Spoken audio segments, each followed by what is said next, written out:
5개 지방 의료원이 있습니다. 강원도는. 도에서 발표한 자료가 있어요. 강원도 공공의료원 운영개혁 방안. 이 자료를 보면은 코로나가 터지기 전 2019년 평균 경영 수지를 보면 18억 흑자였어요. 아, 평균 흑자를 냈군요, 다들. 이게 어떤 흑자인지를 저는 설명하고 싶은데 네. 5년 동안 직원들이 임금을 동결했어요. 동결해서 18억의 흑자를 만들어낸 거예요. 사실상 뭐 물가 상승 이런 거 생각하면 삭감을 감수한 것 같아요. 그러니까 도에서 인건비 지원이 없는 상황이고 공공병원이라고 하지만 네. 그러니까 공공병원 자체적으로 살아남기 위해서 적자로 갔을 때는 생존하지 못하니까 직원들이 스스로 임금을 깎아서 5년을 깎아서 동결시켜서 18억의 흑자인 상황을 만들어내고 있었던 거예요. 고통 분담을 해가지고 겨우 흑자를 만들어낸 거군요. 십시일반해서. 네. 임금이 5년간 동결되어 직장인들한테 5년간 동결하라는 얘기는 말도 안 되죠. 근데 코로나가 터졌어요. 정부에서 감염병 전담병원으로 공공병원들은 전환하라. 그러면 일반 진료를 하고 있었던 공공병원에서 일반 환자들을 다 빼고 소개시키고 감염병 환자만 치료하게 된 거예요. 아, 그럼 일반 환자들은 다 빼야 되는 거예요? 빼고 음압병상 만들고. 코로나가 이렇게 길게 갈 줄 몰랐죠. 그때는 3년이라는 시간을 감염병만 전담하던 병원으로 운영을 하게 된 거예요. 근데 3년 동안 무슨 일이 벌어지냐면 의료인들의 경우에 코로나 환자만 맡아서 3년을 보내라는 거를 거부하는 사람들도 있을 수 있는 거예요. 그렇죠. 다른 진료를 뭐 전혀 못하니까. 그러니까 떠나는 의료인들도 많이 있었던 내 임상 경험 자체가 좀 없어지는 거니까. 의료 인력들의 이중률이 높아졌고 그러면서 이제 신규 채용자들이 간호대학을 졸업해서 오게 되잖아요. 이 사람들은 코로나 환자들만 진료한 거예요. 아, 오자마자 계속? 네, 계속. 그런 상황에서 엔데믹 선언을 하고 이제 일반 진료 병원으로 전환해라. 이제는 다시 돌아가라. 정부 지침으로 다시 돌아가라. 어떻게 보면 3년 동안 최전선에서 뭐 희생을 했다고 볼 수 있는 거네, 의료원들이. 그렇죠. 그러니까 코로나에서 최선도에 맞서 싸운 거죠. 코로나랑 전투를 벌인 거고 또 우리가 공공병원에서 일하는 의료인 들한 사명감을 또 갖고 그 책임감을 갖고 그 역할을 수행을 한 거고 그 수행 끝나고 이제 일반 진료 병원으로 이제 전환을 하는데 환자가 없잖아요, 병원에. 다 소개시켰으니까. 그렇죠. 지금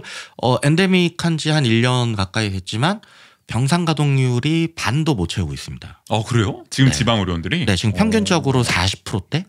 그러니까 그전에는 한 80%대 이를 유지하면서 흑자 상황을 갖고 있었는데 그러니까 병원 입장에서 보면 수익은 반토막이 난 거죠. 그렇죠. 옛날에 비하면. 근데 지출은 그대로잖아요. 그렇죠. 직원 수는 그대로니까. 빠져나가는 인건비는 그대로죠. 네, 인건비는 그대로니까. 근데 의사들 고액 연봉 주기 시작하면서 인건비 상승 효과가 있었죠. 오히려 더 지출은 늘어날 수밖에 없는 상황. 네. 이런 상황에 일반 진료 환자를 경험해보지 못한 의료인들이 또 숙련도가 떨어지는 의료인들이 간호 인력들은 뭐 오자마자 신규 채용됐을 때는 코로나만 경험했으니까. 그러니까 되게 우왕좌왕하기도 하고 갑자기 막 일반 진료를 전환하면서 굉장히 분주해지고 힘든 상황을 맞으면서도 어쨌든 일반 진료 중심 병원으로 이제 가야 되니까 그 고통을 견디면서 또 1년을 보내게 됩니다. 근데 재정 적자 상황이 벌어진 거예요. 근데 이거는 어쩔 수 없이 벌어지는 거고 전문가들 입장에서는 한 4, 5년 정도 적자 상황에 갈 거다라고 예상을 했었어요. 그러니까 회복기가 그 정도는 있어야 될 것 같다. 회복 기간이 그 정도 필요하다.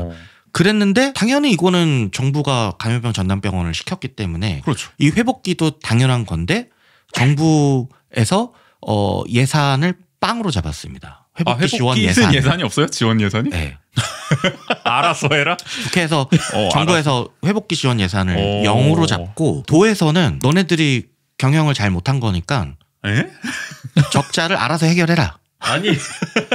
그냥 다 떠넘긴 거네요. 너네가 못해서 적자 나고 있는 거니까 뭐 인건비를 줄이든 알아서 자구책해라. 이 공공병원에서 전담병원에서 3년간 분투를 했었던 직원들 입장에서 봤을 때는 버림받은 거죠. 그렇죠. 진짜. 네. 그리고 이 책임도 우리가 떠안는 상황이 된 건데 저는 이 광경을 목격하면서 국가의 품격이라는 생각이 들었어요. 보훈이잖아요. 보훈. 유공자에 대한 처우. 국가를 위해서 일을 한 사람들에 대한 보훈은 확실히 있어야 되는 거. 그게 또 국가에 대한 자부심으로 연결되는 거거든요. 그렇죠. 국가에 대한 애국심이라도 생기려면 내가 국가를 위해서 일을 했으면 그거에 맞는 적어도 처우나든지 농공행상까지는 아니더라도 공에 대한 치안은 필요한 건데 너네들이 책임져. 오히려 뭐 논공행상은커녕 문자 그대로 토사구팽이네요. 이게 진짜 그냥 토사구팽 상황이죠. 엔데믹에 어쨌든 의료원들이 혁혁한 공을 세웠고 그 당시에 우리 의료인들 뭐 감사합니다 챌린지도 정부가 막 주도하고 해가지고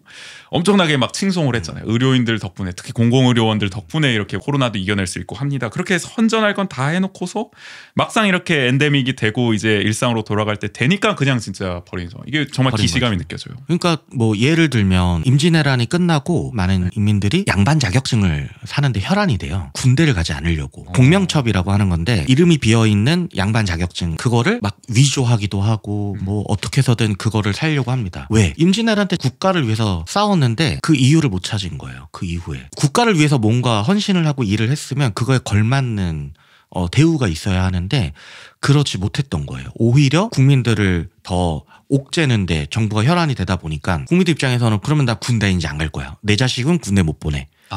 그렇죠. 이러면서 인식이 바뀌게 되는 거죠. 네, 임진왜란 이후에 그 병역 기피가 급속도로 늘기 시작하거든요. 조선시대가. 네. 그 결과가 일본에 침략당하는 순간까지도 간 거예요. 아니 그게 또 계속 뿌리가 이어지고 있는 것 같아요. 우리 뭐 흔히 알고 있는 뭐 독립투사에 대한 어떤 처우라든지 참전용사에 대한 처우라든지 이런 게 뭐 열악한 거 우리 다 알고 있는 사실 그렇죠. 아닌가. 계속 이런, 맥락이 이어지네요. 이런 식이면 누가 국가를 위해서 일을 하냐는 그러니까. 거죠. 이게 저는 또 강원도가 저는 정말 잘못된 태도를 갖고 있다고 보는 건 지금 강원도 재정자립도 문제가 아니라 부채가 심각하거든요. 부채의 책임은 누가 지고 있냐는 거예요. 그럼 부채를 다 갚을 때까지 강원도 공무원들은 임금을 반납해야 되는 거 아닙니까? 그 논리대로라면. 네, 그 논리대로라면 네. 강원도 공무원들 임금 인상하지 말고 재정 자립도 세울 때까지 임금 동결시키고 이거를 강원도 공무원들은 하지 않으면서 코로나 최전선에 싸웠던 공공병원 직원들한테는 너네 책임이야 라고 하면 누가 도를 위해서 일을 하겠냐는 거예요. 근데 정 돈이 없어서 강원도도 돈이 없고 병원도 지금 회복이 안 돼서 임금이 체불될 수도 있어요. 내년도부터는 지금 임금 체불이 될 위기의 상황이 이렇게 있거든요. 적자심하면 그럴 것 같네요. 제가 봤을 땐 그거예요. 도가 임금 체불 책임을 안 지려고 하는 것 같다. 회복기에 대한 재정 적자 지원 문제가 아니라 이 재정 적자에 대한 책임을 지금 도가 안 지겠다는 거거든요. 벌써부터 밑밥을 깔고 있는 거군요. 밑밥 깔고 있는 거죠. 그러면 임금 체불됐을 때 이게 채권이거든요. 임금 채권인데 그렇죠. 이걸 도가 책임 안 지겠다. 채무자가 되지 않겠다라는 거예요. 너네들이 채무자고 채권이고 알아서 해라. 공공의료인데 그냥 각자 도생하는 그러니까요. 각자 도생해라. 저는 말이 안 도가 나오네. 지금 그런 계산이라고 지금 보여지고 이렇게 나오는 순간 이후 감염병이 또 도졌을 때 저는 이거를 전담병을 하겠다는 의료원은 아무데도 없을 거예요. 없죠. 아니 이게 아까 계속 거슬러 올라오죠. 5년 동안 아까 임금 동결 이미 했었다고 했잖아요. 이미 했던 그렇게 만들어낸 흑자 엄청난 노력을 한 겁니다. 맞아요. 자구책으로 해서.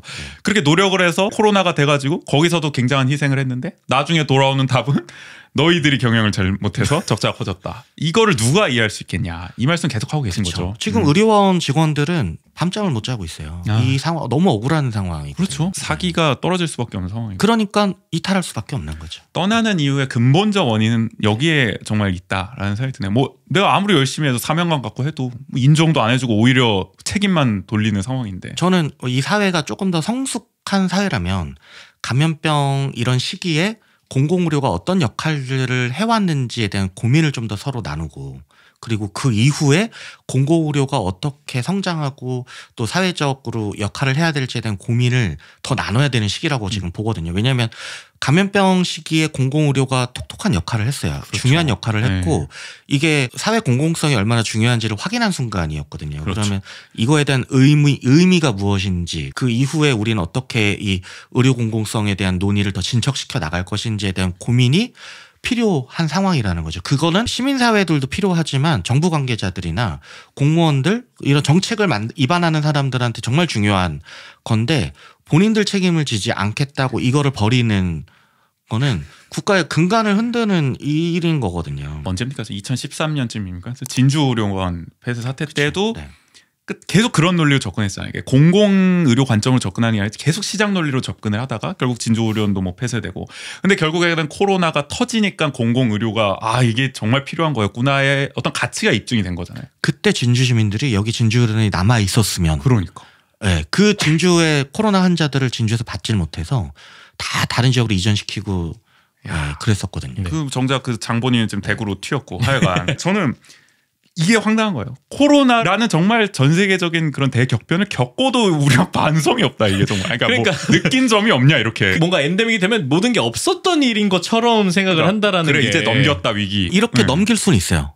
근데 다음번엔 이렇게 못 넘긴다는 거죠. 맞아요. 당연히 위기가 안 오면 그게 정말 다행이겠지만, 그러니까 이제 그런 흐르는 세계의 여러 상황상 이런 위기가 또 더 심한 게 올 수도 있다라고 전망되고 있는 거잖아요. 도 공무원들도 이 공공의료 담당하는 과들이 있거든요. 좀 거시적으로 봤으면 좋겠어요. 이거를 본인들 책임 회피가 아니라. 그리고 만약에 임금체불 생길 수도 있어요. 그럼 도에서 미안하다고 해야 돼요. 미안하다. 그렇죠. 어떻게든 책임지겠다. 라고 답을 줘야 되는 상황이거든요. 근데 그게 아니라 너네들이 알아서 해결해. 그냥 버려버리고 있는 상황인 거죠. 영국에서도 저 보리스 존슨이 왜 맨날 그 얘기했잖아요. NHS 손보겠다. 이거 네네. 하여간 돈 먹는 하마다. 막 이래가지고 뜯어 고치겠다. 근데 본인이 코로나 걸려가지고 NHS 덕에 살아나니까 이거 알고 보니 굉장한 거더라. 내 취소하겠다 이랬다면 적어도 보리스 존슨조차도 느끼는 바가 있었단 그렇죠. 말이에요. 네. 근데 우리는 이게 뭐야 도대체. 의료 노동조합에 있는 사람으로서 할 얘기는 아니지만 요새 감기라는 영화가 자꾸 떠올라요. 이렇게 해서 우리를 이렇게 버릴 거면 진짜 바이러스라 다시 한번 터졌으면이라는 말도 안 되는 상상을 하게 될 때가 있거든요. 또 과연 그걸 겪고는 반성을 할까? 이게 계속 우려가 되는. 반성하지 않는 사회. 우리 사회가 계속 이거는 아니다라는 생각이 너무 들고.